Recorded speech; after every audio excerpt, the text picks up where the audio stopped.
Next question है भाई, क्या हम पाकिस्तान के प्राइम मिनिस्टर यानी इमरान खान साहब को अमीरुल मोमिनीन कहकर मुखातिब कर सकते हैं? आप तो कर सकते हैं, आप पीटीआई के सपोर्टर हैं, करते रहे। देखिए, अमीरुल मोमिनीन तो मैं किसी के हक में भी नहीं हूँ खुलफाए राशिदीन के बाद।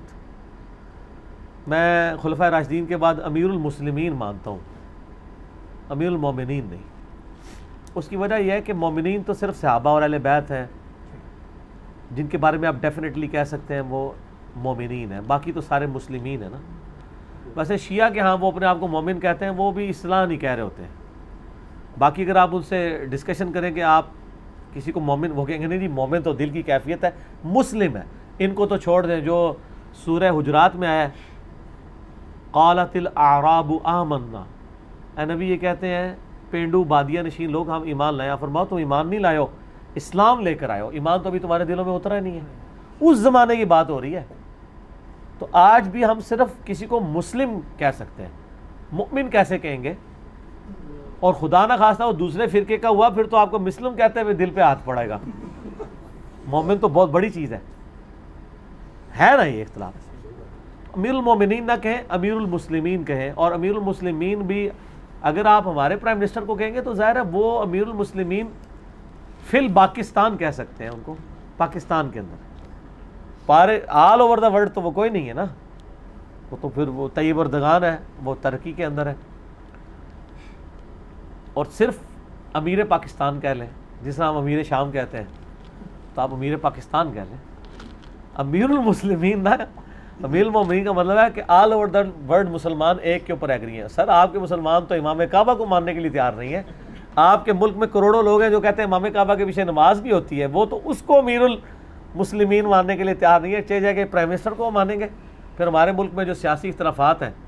लेकिन ये मैं कहता हूँ कि वंस एक बंदा प्राइम मिनिस्टर इलेक्ट हो जाता है, फिर नून लीग का भी प्राइम मिनिस्टर वही है, पीटीआई का भी वही है, जमात इस्लामी का भी वही है, और मौलाना फजलुर रहमान हाफिज़हुल्लाह ताला का भी वही है, क्योंकि वो पाकिस्तान का प्राइम मिनिस्टर है ना।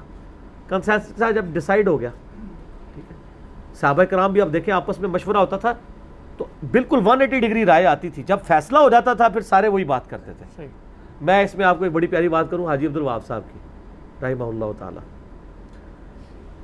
बड़ी खिदमात हैं, पूरी ज़िंदगी उनकी दीन के लिए गुजरी, रायविंड में रहे इतने अर्सा।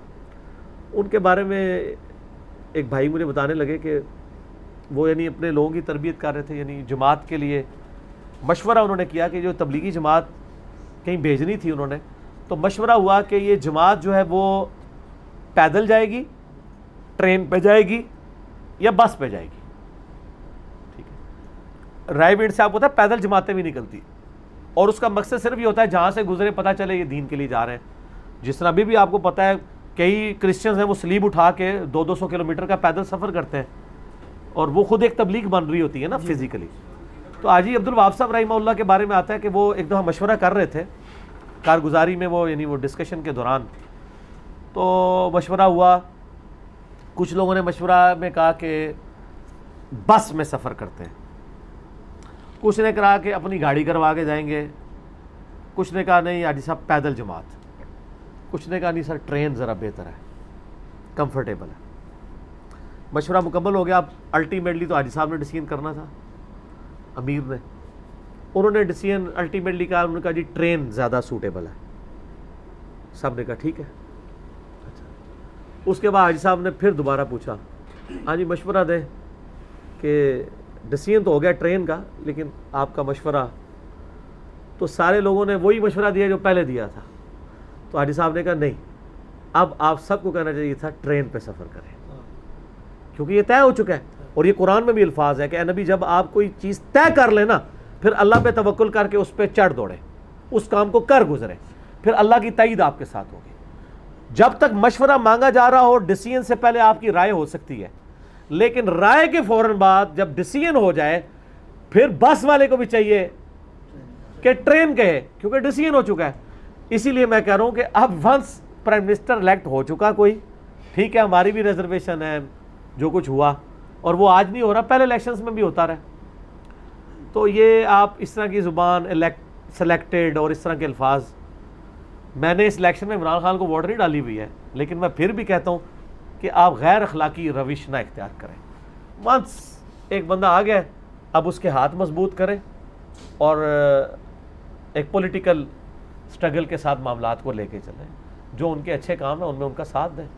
और मैंने आपको बताया, मेरा जो क्लिप पिछले दिनों रिकॉर्ड हुआ था, तारिक जमील साहब से जो मुलाकात हुई थी 16 अगस्त 2019 को, उसके अंदर यानी तारिक जमील साहब ने जो कुछ प्राइम मिनिस्टर के बारे में कहा, तो वीडियो रिकॉर्ड में, बल्कि वो हमारे एक पॉलिटिकल पीटीआई के लीडर हैं नाम लिए बगैर, उन्होंने अपने फेसबुक पे भी उसे चढ़ा दिया हुआ है उतना हिस्सा काट के। तो यानी हमें पॉजिटिव यानी दुआ करनी चाहिए और बेहतरी की उम्मीद लगानी चाहिए।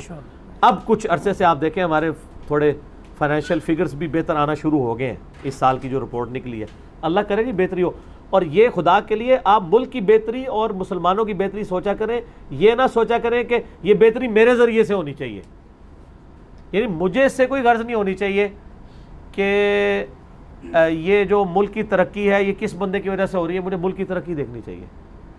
जिस तरह अगर पिछले प्राइम मिनिस्टर ने सी पैक के मामले में एक स्टेप फॉरवर्ड किया, और मेरे दिल से तो उनके लिए दुआएं निकली हैं। जब मैं अभी तारिक जमील साहब को मिलने गया, वो इतनी लंबी मोटरवे, तो सर वो एफर्ट से ही बनी है ना, तो हमें उसको अप्रिशिएट करना चाहिए।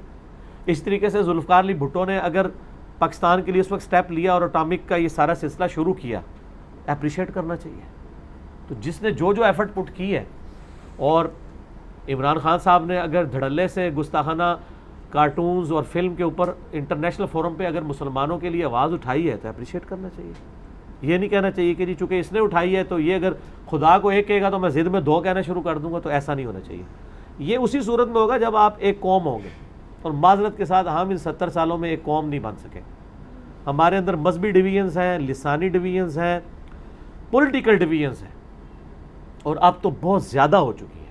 सोशल मीडिया की वजह से गाली गलौज का जो सिलसिला और तूफ़ान बदतमीज़ी, और जो सहाफ़ियों की वजह से, और मीडिया ने जिस तरीके से एक गलत रोल, पहले मीडिया के लोग होते थे वो जेन्युइन सहाफ़ी होते थे जिन्होंने मीडिया बनाया होता था। अब कारोबारी लोग हैं जिनको सहाफ़त से कोई गर्ज नहीं है और वो मीडिया के मालिक हैं। वो तो कहते हैं जी तेल देखो, तेल की धार देखो।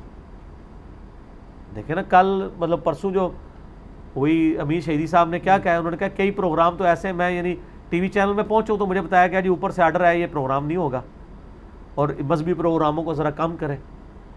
ठीक है, हाँ नाच गाना आप ज़्यादा करते रहें, उसमें वो खुश हैं। लेकिन इन चीज़ों को, और मैं ये कहता हूँ कि मजहबी स्टेटमेंट जब भी आपके कौम के लीडर की तरफ से आ रही है ना, तो आप उसको खूब उछालें जो मज़हब के हक़ में है। रियासत मदीना की वो बात कर रहे हैं, मजाक ना उड़ाएं, उनको क्या बनाओ जी रियासत मदीना, और आप भी साथ दें बजाय मजाक उड़ाने के। शुक्र करें कि आपके ऊपर कोई ऐसा हुक्मरान है जिसने इस्लाम का नाम इस हवाले से लेना शुरू किया है। सही बात, उसको अप्रिशिएट करें, चुप के रखो कम। बिल्कुल जी एहतसाब होना चाहिए, बिल्कुल होना चाहिए जी, सबका करें जी, कानून साजी करें, जजों का भी हो, जर्नैलों का भी हो और पॉलिटिशियंस का भी हो। अगर वाकई मुखलिस होंगे तो आप पता चल जाएगा, कानून साजी हो जाएगी।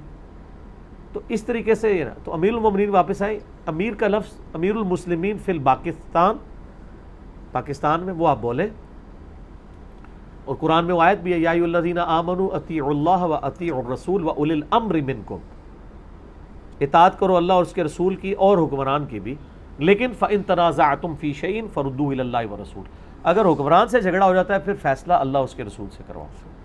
इन कुंतुम तुमिनूना बिल्लाहि वल यौमिल आखिर, अगर तुम अल्लाह पर यौम आखिरत पर ईमान रखते हो तो यही करोगे, और इसी का अंजाम बेहतर होने वाला है। ठीक हो गया जी, ठीक हो गया, जज़ाकुमुल्लाह।